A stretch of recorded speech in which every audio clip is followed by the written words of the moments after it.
Salam alaikum la famille des Z, j'espère que vous allez bien ainsi que tous vos proches. Bienvenue à tous les amoureux du football pour cette nouvelle vidéo. Aujourd'hui on va parler de Ryan Cherki, joueur de l'Olympique lyonnais âgé seulement de 21 ans qui fait agiter la toile sur les réseaux sociaux, sur les médias internet et même les médias télévisés. Jouera-t-il pour l'Algérie? Jouera-t-il pour la France? Qu'est-ce qui se passe dans le dossier Cherki?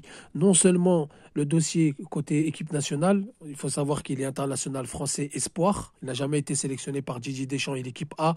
Et je pense que Didier Deschamps n'aime absolument pas son profil de jeu. Pourtant, c'est un joueur très prometteur, très fort techniquement, tactiquement. Et là, il est en train de faire une très belle saison avec l'Olympique lyonnais, tantôt remplaçant, tantôt titulaire, mais il a des stats qui parlent pour lui. Et il y a aussi le dossier des transferts pisté par le Paris Saint-Germain, pisté par Liverpool, pisté par l'Atalanta Bergame, qui est actuellement deuxième de Série A en Italie. Et donc, beaucoup se posent la question, qu'est-ce qui se passe avec Cherki? Il est toujours à l'Olympique lyonnais. Hier, il a joué face à Montpellier où il est rentré en jeu à la place de Saïd Benrahma, un autre international algérien. Donc, on est là pour dire des choses. Alors, beaucoup parlent, beaucoup disent. Il se dit qu'il veut jouer pour l'Algérie, comme ça a été annoncé par Canal Plus Sport.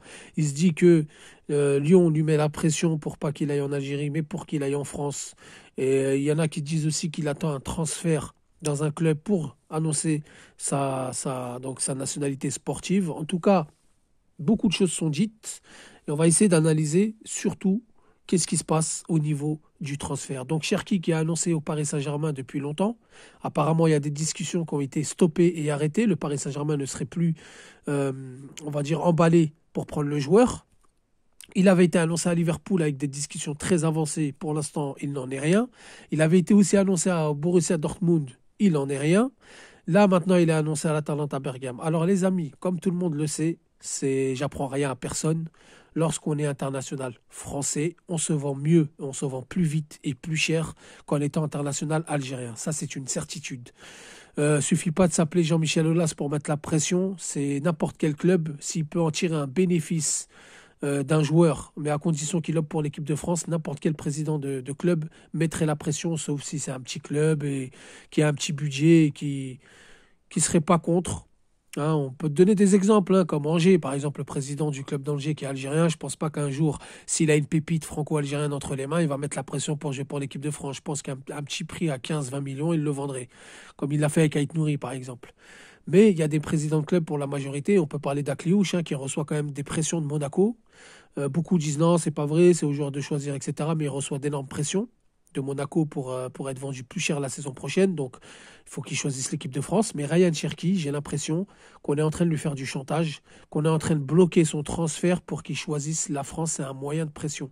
Depuis l'épisode Fekir qui a fait un bruit énorme au niveau des médias, que ce soit sur les réseaux sociaux, que ce soit à la télé, ou des journalistes même français, hein, qui ont dévoilé l'influence de l'Olympique lyonnais sur le choix du joueur qui je le rappelle, hein, qui au départ avait choisi l'Algérie claire et nette. Revirement de situation, qui avait même été sélectionné par l'équipe d'Algérie avant de retourner sa situation en fin d'après-midi pour choisir l'équipe de France, avec l'influence de Jean-Michel Aulas et de Bernard Lacombe de l'époque. Donc ils veulent plus revivre cet épisode, alors ils essayent de trouver d'autres moyens. Moi, pour moi, les amis, vous me direz ce que vous en pensez en commentaire. Pour moi, on est en train de lui saboter son transfert, quitte à perdre de l'argent pour qu'ils choisissent l'équipe de France. Je suis persuadé que si Cherki aurait dit non, moi c'est l'équipe de France et rien d'autre, il serait déjà soit à Liverpool, soit au Paris Saint-Germain, soit peut-être au Dortmund, soit peut-être à l'Atalanta Bergame, et ça serait vite concrétisé. Là, le marché des transferts a été ouvert et on n'a toujours pas de nouvelles. Donc il a affirmé à ses proches, il a affirmé à beaucoup de gens dans le monde du football qui voulaient l'Algérie, qui voudraient bien jouer pour l'Algérie, et depuis, son transfert sabote. Alors il y en a qui vont dire oui, mais depuis l'année dernière, depuis 2 ans, ça sabote toujours, etc. Oui, mais là, il n'a jamais été aussi proche d'un transfert que là maintenant. 21 ans, il a mûri dans son jeu. On voit bien qu'il est régulier cette année. On voit bien qu'il fait l'effort de bien jouer, de faire des bonnes prestations. Et donc l'école lyonnaise qui est très réputée à travers l'Europe, je pense que s'il aurait joué pour l'équipe de France, il aurait choisi l'équipe de France, il l'aurait déjà annoncé, il serait déjà dans un autre club. C'est mon avis. Je ne sais pas ce que vous en pensez. Dites-moi en commentaire ce que vous en pensez. On sait très bien qu'il y a des bâtons dans les roues, surtout quand il s'agit de la sélection algérienne. Donc voilà les amis, pour moi, Ryan Cherki est victime d'un sabotage à l'intérieur même du club lyonnais. Alors les amis, Moi, j'ai rien contre l'Olympique Lyonnais. Pour tous les supporters lyonnais qui me suivent, j'ai absolument rien contre l'Olympique Lyonnais. Je ne suis pas haineux de ce club. C'est juste mon point de vue. Ça n'a rien à voir avec vous. Ça n'a rien à voir avec. Je vise en aucun cas le club. Je veux pas manquer de respect à vous, les supporters. Mais c'est mon avis. Et quand je regarde comment ça se passe, je me dis peut-être que j'ai raison. Allahu alam. En tout cas, les amis, barakallahu fikoum d'avoir écouté la vidéo. Donnez-moi vos avis. N'hésitez pas. Sur ce, je vous dis salam alaikum. Que la paix soit sur vous.